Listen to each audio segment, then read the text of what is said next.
बिस्मिल्लाहिर्रहमानिर्रहीम। आज मैं वली दक्नी की एक गज़ल की तशरीह आपके सामने रखूँगा और ये हमारे BS और ADP के सिलेबस के अंदर शामिल है।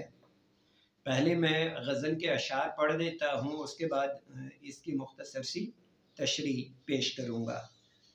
तुझ लब की सिफ्त लाले बदहशां सू कहूँगा, जादू है तेरे नैन गज़ालां सू कहूँगा।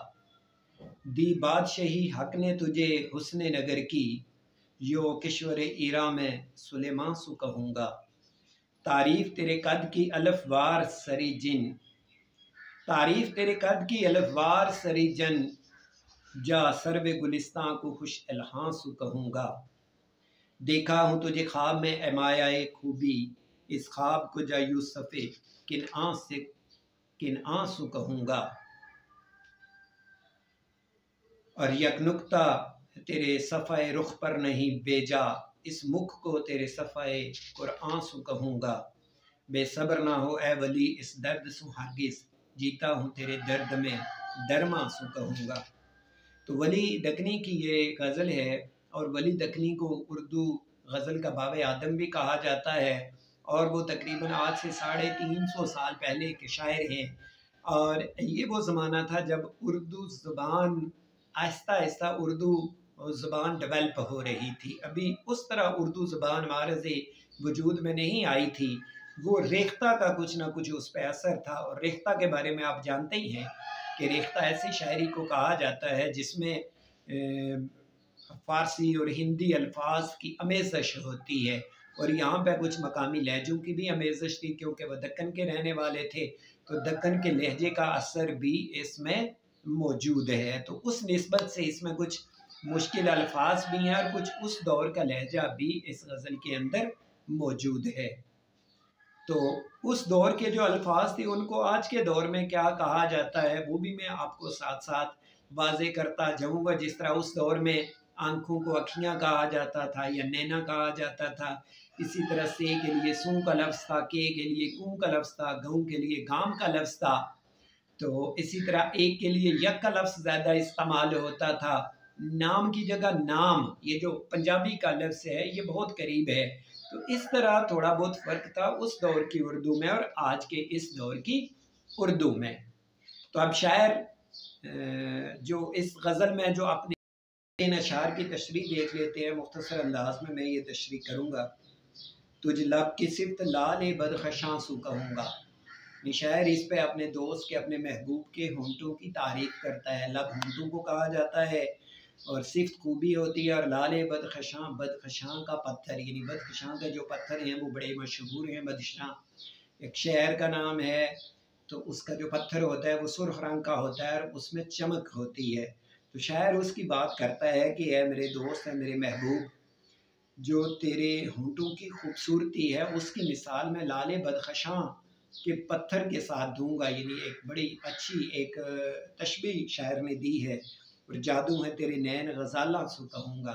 और दूसरी तरफ शायर अपने दोस्त के, अपने महबूब की आँखों की तारीफ़ करता है। नैन आँखों को कहा जाता है और गज़ालां, क्योंकि गज़ालां हिरन को कहा जाता है। गज़ाल और हिरन की आँख मोटी होती है, खूबसूरत होती है। तो शायर कहता है कि है मेरे दोस्त, जो तेरे होंठ हैं वो लाले बदखशां जैसे हैं और जो तेरी आँखें हैं वो हिरन की आँखों जैसी हैं। यानी शायर ने तशबीह में मुबालगे से काम लिया है और अपने दोस्त की खूबसूरती को बड़ा बढ़ा चढ़ा के बयान किया है।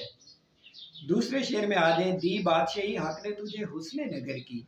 दूसरे शेर में कहता है कि मेरे दोस्त, अल्लाह ताला ने तुझे बादशाही दी है और हुस्न की बस्ती की बादशाही दी है, कि तुझे हुस्न की बस्ती का बादशाह बना दिया है। यानी शायर ने अपने दोस्त की खूबसूरती को बयान किया है कि मेरे दोस्त, जो तेरी खूबसूरती है वो, यानी तू हुस्न का बादशाह है।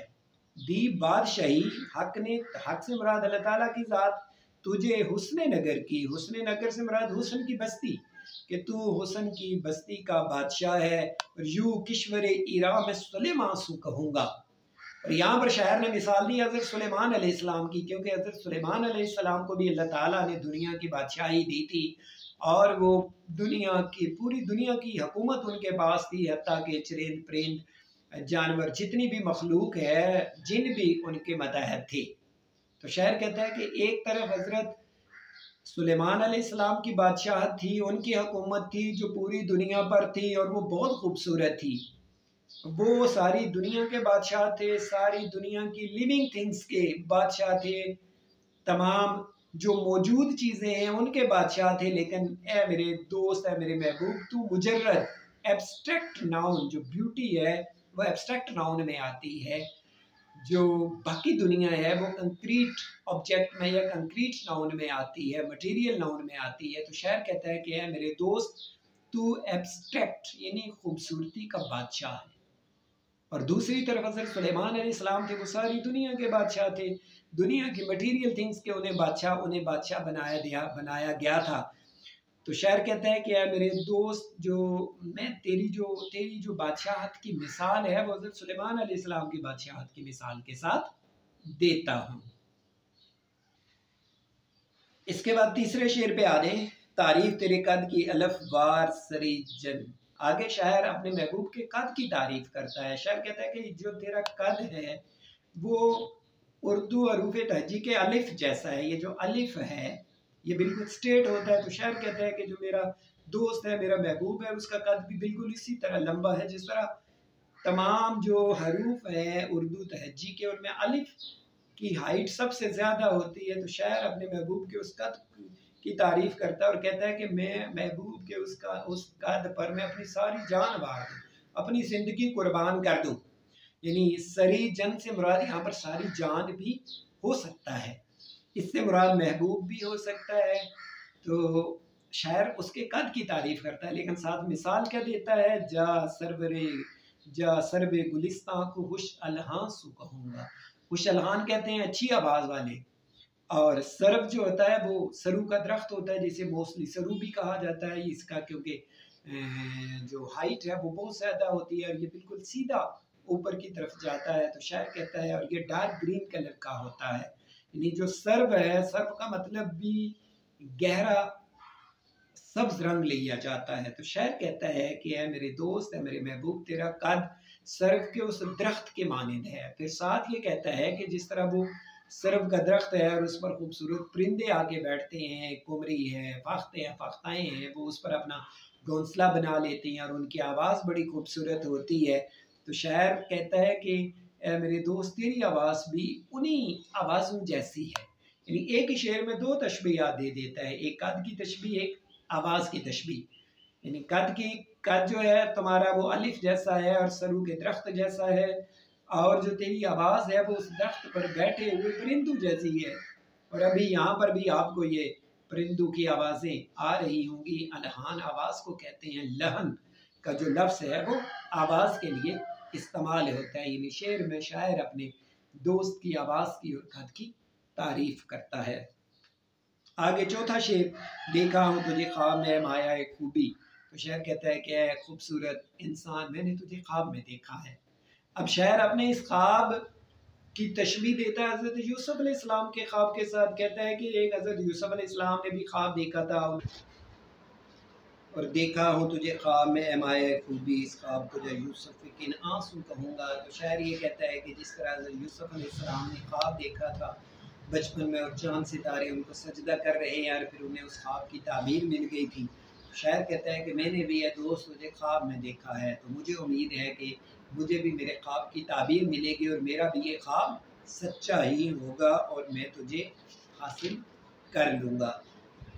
अगले शेर में शायर कहता है कि यक नुक्ता तेरे सफ़े रुख पर नहीं भेजा, इस मुख को तेरे सफ़े कुरान से कहूँगा। तो शायर कहता है कि मेरे दोस्त, ये जो तेरे चेहरे पे एक नुक्ता है, एक डॉट है, शायर कहता है ये जो डॉट है ये तिल है, तो ये तेरे चेहरे की खूबसूरती को बढ़ा देता है, खूबसूरत बना देता है।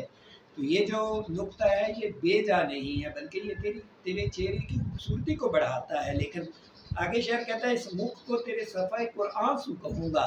लेकिन ये इतना खूबसूरत है ये नुक्ता कि इस नुक्ते की वही मकाम इस नुक्ते को हासिल है तेरे चेहरे के लिए जो कुरान के ज़ेर ज़बर को हासिल है। कि जिस तरह कुरान में ज़ेर ज़बर शद मद उसकी खूबसूरती है कुरान की, अगर उनको थोड़ा बहुत भी इधर उधर कर दिया जाए तो कुरान के मानी बिल्कुल ही बदल जाते हैं और कुरान की जो रूह है वो मुतासर हो जाती है। तो शायर कहता है कि अगर तेरे चेहरे तेरे रुख से भी ये तिल हटा दिया जाए तो तेरे चेहरे की भी खूबसूरती मुतासर हो जाएगी।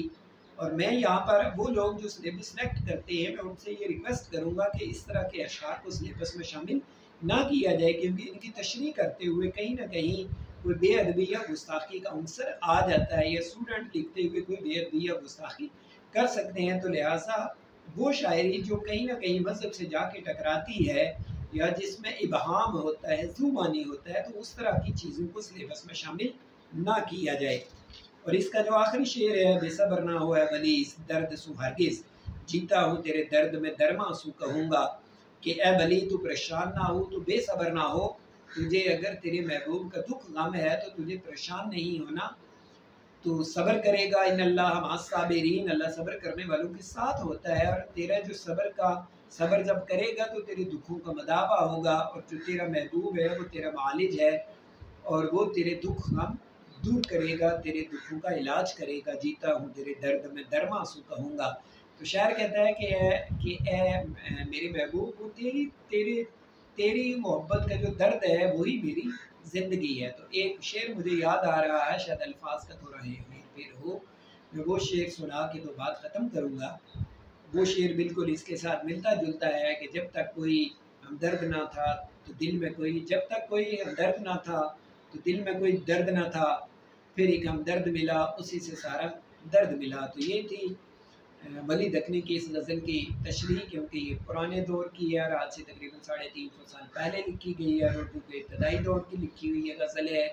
और इसमें बहुत सारे पुराने अल्फाज हैं जो आज मतरूक हो चुके हैं। जिस तरह यहाँ पर लफ्ज़ यो इस्तेमाल हुआ तो यो की जगह ये इस्तेमाल होता है, टू की जगह को इस्तेमाल होता है, सू की जगह से इस्तेमाल होता है। इसी तरह गऊँ गाँव उस वक्त इस्तेमाल होता था तो अभी गऊँ इस्तेमाल होता है, तब नाम लफ्ज़ इस्तेमाल होता था तो अब नाम इस्तेमाल होता है।